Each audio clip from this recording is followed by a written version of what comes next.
इस एपिसोड में हम देखते हैं कि जब यूए और शबाओ घर पहुंचते हैं तो वो लिविंग रूम को देखकर हैरान हो जाते हैं, क्योंकि ही ने लिविंग रूम में बहुत सारे चेंजेस किए होते हैं।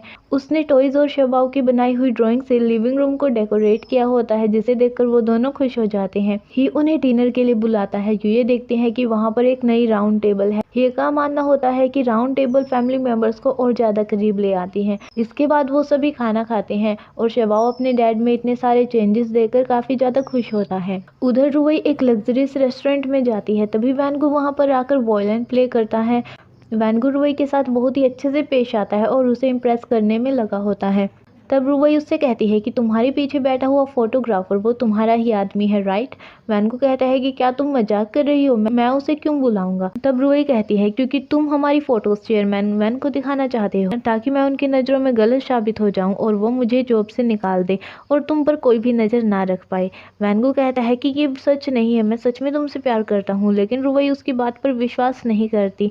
फिर वैनगो रुई के साथ शर्त लगाता है और उसे कहता है कि रुई, अगर मैं तुम्हारा दिल जीतने में कामयाब हो गए तो तुम्हें वैनशाई ग्रुप को छोड़कर जाना होगा। ये बात सुनकर रुई भी कह देती है कि ठीक है, लेकिन अगर मैंने तुम्हें अपना दीवाना बना लिया तो मिस्टर वैनगो तुम्हें मेरी सारी बात माननी होगी। और उन दोनों के बीच में ये डील फाइनल हो जाती है। अगले दिन यूए और शबाओ सनशाइन स्कूल में जाते हैं, जहाँ पर फैंग शबाओ से अच्छे से बात करता है और उसे बास्केटबॉल खेलने के लिए भी देता है। ही ये सब देखकर हैरान हो जाता है कि फैंग कब से शबाओ कितने क्लोज आ गया। इसके बाद ही फैंग और यूए को बास्केटबॉल मैच का चैलेंज देता है और उन्हें कहता है कि अगर तुम दोनों जीत गए तो शबाओ इस स्कूल में आ पाएगा। इसके बाद फैंग और ही के बीच मैच शुरू हो जाता है। यूए और शबाओ फैंग के लिए चीयर करते हैं, लेकिन ही बहुत ही अच्छा खेलता है और वो एक गोल कर देता है। इसके बाद नेक्स्ट गोल फैंग करता है, जिस पर यूए और शबाओ बहुत ही ज्यादा खुश होते हैं। जब ही गोल करता है तो उन दोनों को कोई खुशी नहीं होती और वो दोनों तो सिर्फ फैंग को ही चीयर करते हैं और उन दोनों का मैच 2-2 के स्कोर पर ड्रॉ हो जाता है। जब यूए की बारी आती है तो ही उसे पोजीशनिंग मैच खेलने के लिए कहता है। यूए एक गोल कर देती है, लेकिन वो दूसरा नहीं कर पाती। जब ही की बारी आती है तब ही शबाओ की खुशी के लिए गोल नहीं करता और यूए मैच जीत जाती है और यूए बहुत ही ज्यादा खुश होती है कि अब हमारा शबाओ स्कूल जाएगा।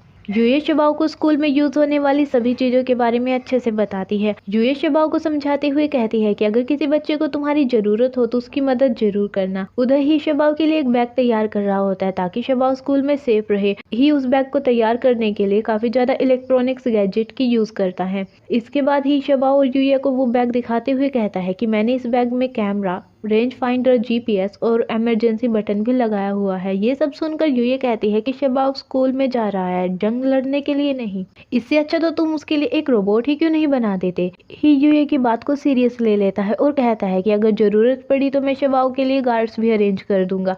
यूए ही को साइड में लेकर जाती है और उसे समझाते हुए कहती है कि अगर तुम चाहते हो कि शबाओ एक नॉर्मल लड़का बने तो सबसे पहले तुम्हें एक नॉर्मल डैड बनना चाहिए। ही कहता है कि तुम्हारे कहने का क्या मतलब है, क्या मैं एक नॉर्मल डैड नहीं हूँ? तब यूए कहती है कि बॉस, मैंने ये कब कहा कि तुम अब नॉर्मल हो? मैं तो बस ये कह रही हूँ कि शबाओ को नॉर्मल लड़कों की तरह स्कूल जाने दो।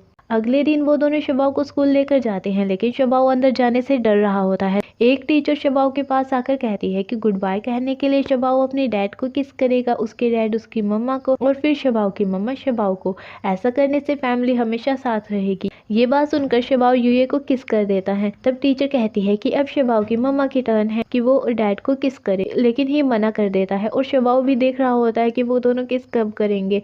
यूए ही को कोऑपरेट करने के लिए कहती है, लेकिन वो उसकी बात नहीं मानता। फिर यूए जबरदस्ती ही का चेहरा पकड़ लेती है और ही को फेक किस करती है। ही यूए को किस किए बिना ही वहां से चला जाता है। फैंग और यूए शबाओ को स्कूल के अंदर लेकर जाते हैं और वहीं दूसरी ओर ही देखता है कि शबाओ उसका बनाया हुआ बैग कार में ही भूल गया है। तब वो अपने सारे स्टाफ को शबाओ के स्कूल के सामने वाली बिल्डिंग में बुलाता है, जहाँ से ही शबाओ के ऊपर नजर रख रहा होता है कि वो सेफ है या फिर नहीं। वहीं दूसरी ओर फैंग और यूए भी शबाओ का ध्यान रख रहे होते हैं। शबाओ का ध्यान क्लास में ना होकर यूए के दिए हुए हैंकी पर होता है, जिसके बाद फैंग और यूए वहां से चले जाते हैं। तभी ही की नजर यूए और फैंग पर पड़ती है। ही उन दोनों को एक साथ देखकर काफी ज्यादा जेलस होता है। फिर ही बार बार यूए के पास कॉल करता है। यूए के कॉल उठाने से पहले ही कट कर देता है। दरअसल ही ऐसा करके उन दोनों को एक दूसरे से बात करने से रोक रहा होता है। इसके बाद जब ही कॉल करता है तो यूए एकदम से कॉल उठा लेती है। ही उसे घर आने के लिए कहता है, लेकिन वो कहती है कि मैं और शबाओ फैंग के साथ बास्केटबॉल खेलने जाएंगे, इसलिए मैं नहीं आ सकती। ये बात सुनकर ही यूए को झूठ बोल देता है कि घर में कुछ प्रॉब्लम हो गई है, इसलिए तुम जल्दी आ जाओ। जब ही घर पहुंचता है तो वो शबाओ की बनाई हुई ड्राइंग देखता है, जिसे देखकर उसे यूए के साथ हुआ स्कूल स्कूल वाला इंसिडेंट याद आ जाता है, जिसे सोचकर ही स्माइल करता है।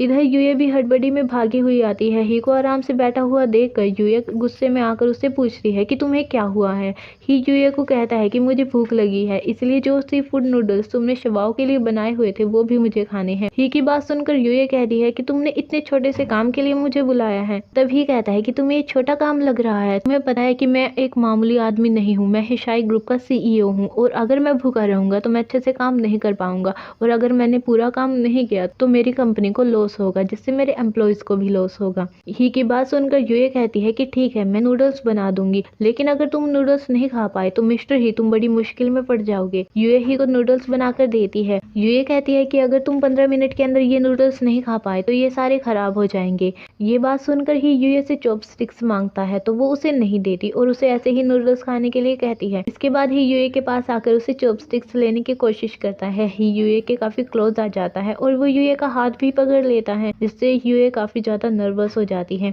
ही यूए को किस करने की कोशिश करता है, लेकिन तभी पीछे से कोई उसे आवाज लगाता है और वो ही की आंट होती है। ही अपनी आंट से यूए को अपनी वाइफ बोलकर इंट्रोड्यूस करवाता है। ही की आंट उससे यूए और उसकी फैमिली के बारे में पूछती है। ही अपनी आंट को यूए के बारे में सब कुछ बता देता है, लेकिन वो कॉन्ट्रैक्ट वाली बात नहीं बताता और ये सभी बातें यूए भी चुपके से सुन रही होती है। आंट ही को कहती है कि एक मामूली डॉक्टर, वैसे उसकी स्पेशलिटी क्या है। ही कहता है कि यूए मेरे लिए स्पेशल है, वो यूनिक है और शबाओ भी उसे पसंद करता है। ये बात सुनकर यूए खुश हो जाती है। इसके बाद यूए सोचती है कि शायद आंट को प्यास नहीं लगी है, इसीलिए जो पानी वो आंट के लिए लेकर आई होती है वो खुद ही पी लेती है। जब यूए पानी पी रही होती है तभी वहाँ पर आंट आ जाती है और यूए आंट को देखकर शॉक हो जाती है। इसके बाद आंट शबाओ से मिलने के लिए जाती है और उसे किस करती है। आंट शबाओ से पूछती है कि शबाओ, जो नई मोम तुम्हारे डैड तुम्हारे लिए लेकर आए हैं, क्या तुम्हें वो पसंद है। शबाओ उन्हें बताता है कि मम्मी को मैंने ढूंढा है, मेरे डैड ने नहीं। ये बात सुनकर आंट हैरान हो जाती है। जब आंट शबाओ के रूम से बाहर आती है तब ही एक अच्छा हस्बैंड बनने का दिखावा करता है। तब यूए ही को कहती है कि तुमने मुझे पहले क्यों नहीं बताया कि तुम्हारे घर में चलता फिरता कैमरा घूम रहा है। तब ही कहता है कि तुम्हें चिंता नहीं करनी चाहिए क्योंकि आंट पुराने घर में रहती है और वो यहाँ पर कभी कभी आती है। डिनर के टाइम जब शबाओ यूए को मम्मी कहता है तब ही की आंट हैरान होकर उन दोनों को देखती है, क्योंकि उसने शबाओ की वॉइस पहली बार सुनी होती है। यूए आंट को खाना सर्व करती है लेकिन वो उसे इग्नोर कर देती है। तब ही और शबाओ अपने बॉल्स आगे करके उसे फूड सर्व करने के लिए कहते हैं। यूए खुश होकर उन दोनों को डिशेस सर्व करती है। ये देखकर ही की आंट वहाँ से चली जाती है और वो अपने सेक्रेटरी से कहती है कि ही ने ये शादी शबाओ के लिए की है, पर मैंने देखा है कि ही को उस लड़की पर क्रश भी है। सेक्रेटरी उसे कहता है कि फिर मिस लिन का क्या होगा। आंट कहती है कि ही और मिस लिन की शादी होना जरूरी है और ये शादी किसी भी हाल में होकर रहेगी। अब ये मिस लिन कौन है और ही और उसकी शादी का क्या चक्कर है, इस बारे में जानने के लिए आप मेरे चैनल को सब्सक्राइब कर दीजिए और वीडियो को लाइक शेयर जरूर कर दीजिए। Thank you.